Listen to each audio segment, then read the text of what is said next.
नमस्कार, मैं हूं निकिता और आप देख रहे हैं सत्य हिंदी। एक नजर डालते हैं अब तक की सुर्खियों पर।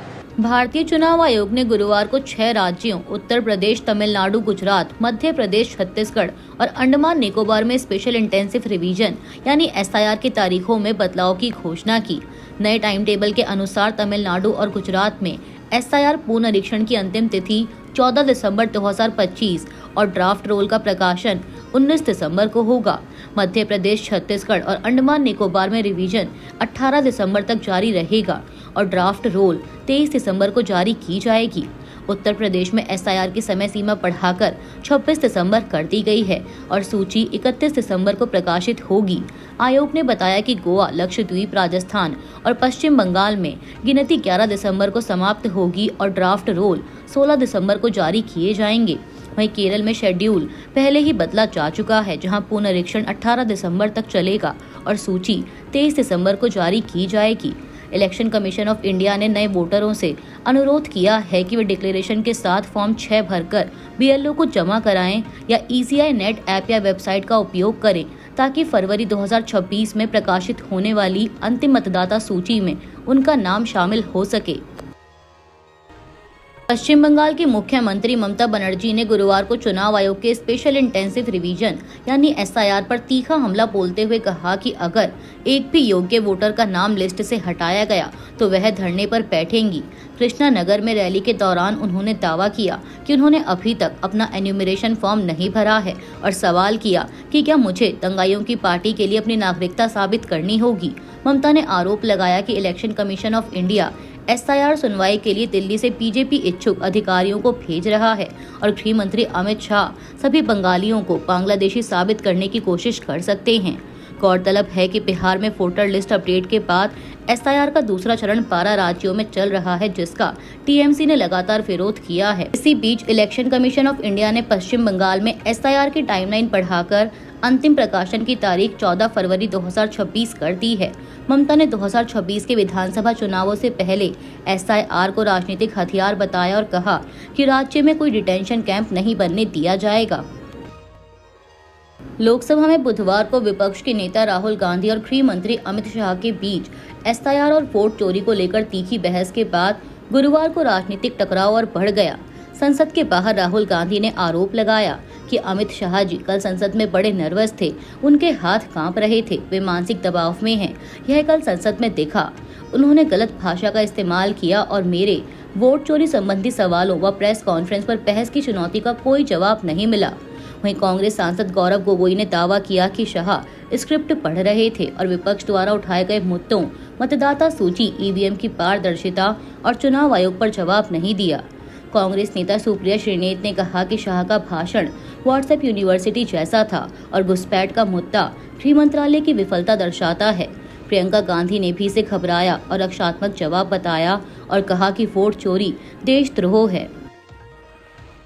केंद्रीय गृह मंत्री अमित शाह के कल लोकसभा में दिए गए भाषण पर RJD सांसद मनोज झा ने कहा कि पहले हमने चुनाव आयोग से संपर्क किया, लेकिन वहां से कोई हल नहीं निकला, जिसके बाद हमें सुप्रीम कोर्ट जाना पड़ा। मैंने कभी कल्पना भी नहीं की थी कि लोकसभा में बहस का स्तर इस हद तक गिर जाएगा। मुझे लगता है कि बहस की वह बुनियाद ही गायब है जो समग्र रूप से होनी चाहिए थी। कल लोकसभा में केंद्रीय गृह मंत्री अमित शाह के भाषण पर शिवसेना UBT सांसद प्रियंका चतुर्वेदी ने कहा कि कोई स्पष्टीकरण नहीं दिया गया और उन्होंने चुनावी सुधारों पर चर्चा के दौरान कांग्रेस नेताओं को ही घसीटा। वे विषय से भटक रहे थे और गोलमोल बातें कर रहे थे क्योंकि उनके पास कोई जवाब नहीं था।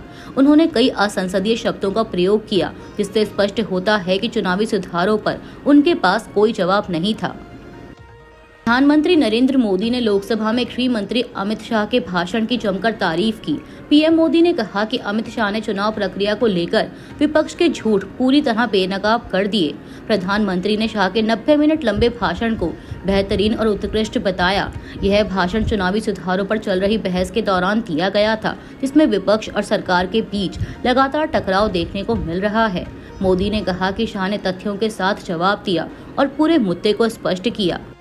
मैक्सिको ने अपने लंबे समय से चले आ रहे फ्री ट्रेड मॉडल में बड़ा बदलाव करते हुए चीन, भारत, दक्षिण कोरिया, थाईलैंड और इंडोनेशिया जैसे देशों से आने वाले 1400 से अधिक उत्पादों पर नए टैरिफ लागू कर दिए हैं। रॉयटर्स के मुताबिक मेक्सिको की सीनेट का यह फैसला 1 जनवरी 2026 से लागू होगा, जिससे कई इंडस्ट्रियल इनपुट और कंज्यूमर गुड्स जैसे ऑटो पार्ट्स, टेक्सटाइल, प्लास्टिक और मेटल पर अगले साल से 35 से 50% तक ड्यूटी लगाई जाएगी।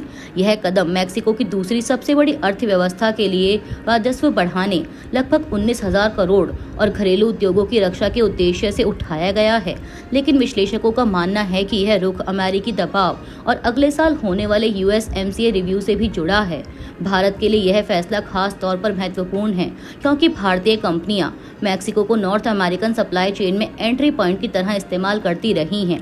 2024 में दोनों देशों के बीच व्यापार रिकॉर्ड $11.7 बिलियन था, जिसमें भारत ने $8.9 बिलियन का एक्सपोर्ट किया था। नए टैरिफ से टेक्सटाइल, ऑटो पार्ट्स, स्टील और इंजीनियरिंग गुड्स के एक्सपोर्ट की लागत बढ़ सकती है, जिससे भारतीय फर्मों की प्रतिस्पर्धा और सप्लाई चेन प्लानिंग प्रभावित होगी। तमिलनाडु के तिरुपरनकुंद्रम मुद्दे को लेकर RSS प्रमुख मोहन भागवत के बयान पर राजनीतिक विवाद तेज हो गया है। 4 दिन की तमिलनाडु यात्रा पर पहुंचे भागवत ने तिरुचिरापल्ली में कहा कि तमिलनाडु में हिंदुओं की जागृति मनचाहा नतीजा लाने के लिए काफी है। जरूरत पड़ने पर हिंदू संगठन हमें बताएं, फिर हम इस पर विचार करेंगे। यह मुद्दा हिंदुओं के पक्ष में ही सुलझेगा। वहीं उनके इस बयान को विपक्ष ने भड़काऊ बताया। कांग्रेस सांसद मणिकम टैगोर ने तीखी प्रतिक्रिया देते हुए आरोप लगाया कि भागवत तमिलनाडु में आग भड़काने की कोशिश कर रहे हैं, जिसे राज्य की जनता स्वीकार नहीं करेगी। यह विवाद पिछले हफ्ते थिरुपरनकुंद्रम में कार्तिकेय दीपम की रस्म की अनुमति को लेकर शुरू हुआ था, जहां हाईकोर्ट के जज स्वामीनाथन हाल ही में विवादों में आए थे। उन्होंने कार्तिकेय दीपम त्योहार के दौरान तिरुपरनकुंद्रम पहाड़ी पर एक दरगाह के पास लगे खंबे पर दिया जलाने की अनुमति दी थी। इस आदेश को लेकर तमिलनाडु की सत्ताधारी DMK और उसके सहयोगी दलों ने कड़ा विरोध किया। इसके बाद तमिलनाडु के कई सांसदों ने जस्टिस स्वामीनाथन के खिलाफ महाभियोग की अर्जी भी दायर की है। बॉम्बे हाईकोर्ट ने पुणे के विवादित 300 करोड़ भूमि सौदे की जांच पर गंभीर सवाल उठाए। जस्टिस माधव जामदार ने सुनवाई के दौरान पूछा कि क्या पुलिस उप मुख्यमंत्री के बेटे को संरक्षण दे रही है और बाकी लोगों पर कार्रवाई कर रही है। अदालत यह टिप्पणी व्यवसायी शीतल तेजवानी की अग्रिम जमानत याचिका पर सुनवाई करते हुए कर रही थी, जिन्हें 3 दिसंबर को EOW ने गिरफ्तार किया था। मामला मुंदवा में 40 एकड़ महार वतन भूमि की खरीद से जुड़ा है, जिसे बिना सरकारी अनुमति बेचा नहीं जा सकता। आरोप है कि खरीदार फर्म को 21 करोड़ की स्टाम्प ड्यूटी में छूट दी गई और जांच समिति ने तेजवानी व अन्य को दोषी माना, लेकिन उप मुख्यमंत्री अजीत पवार के बेटे पार्थ पवार का नाम शामिल नहीं किया गया, क्योंकि दस्तावेजों पर उनके हस्ताक्षर नहीं थे। विपक्ष ने सौदे की वास्तविक कीमत 300 करोड़ से अधिक बताई है। विवाद बढ़ने पर अजीत पवार ने कहा कि सौदा रद्द कर दिया गया है, जबकि मुख्यमंत्री देवेंद्र फडणवीस ने आश्वासन दिया कि किसी को संरक्षण नहीं मिलेगा। यह मामला उन कई विवादों के बीच सामने आया है, जिनसे अजीत पवार पिछले वर्षों में घिरे रहे हैं। राष्ट्रपति ट्रंप ने एक योजना शुरू की है, जिसमें कम से कम $10 लाख का भुगतान करने वाले संपन्न विदेशियों को अमेरिकी वीजा दिए जाएंगे। ट्रंप ने बुधवार को ट्रुथ सोशल पर लिखा कि यह कार्ड खरीदारों को सभी योग्य और सत्यापित लोगों के लिए नागरिकता का सीधा रास्ता देगा। बहुत रोमांचक। हमारी महान अमेरिकी कंपनियां अब अपने अनमोल टैलेंट को रख सकेंगी।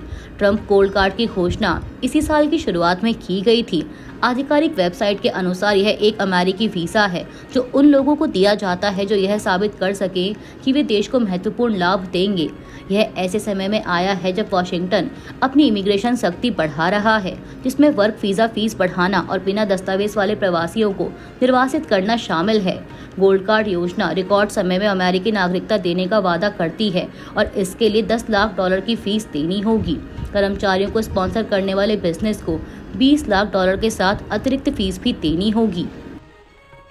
क्या विश्वविद्यालयों पर RSS का कब्जा हो रहा है? दरअसल देश में विश्वविद्यालयों पर राजनीतिक दखल के आरोपों के बीच राजस्थान में एक के बाद एक कुलपतियों की बर्खास्तगी ने विवाद बढ़ा दिया है। राहुल गांधी ने हाल ही में संसद में आरोप लगाया था कि वाइस चांसलरों की नियुक्ति योग्यता की बजाय RSS चुनाव के आधार पर हो रही है। राजस्थान में इस साल 5 सरकारी विश्वविद्यालयों के कुलपतियों को हटाया गया है, जिनमें ABVP की शिकायतें और विरोध प्रमुख भूमिका में रहे हैं।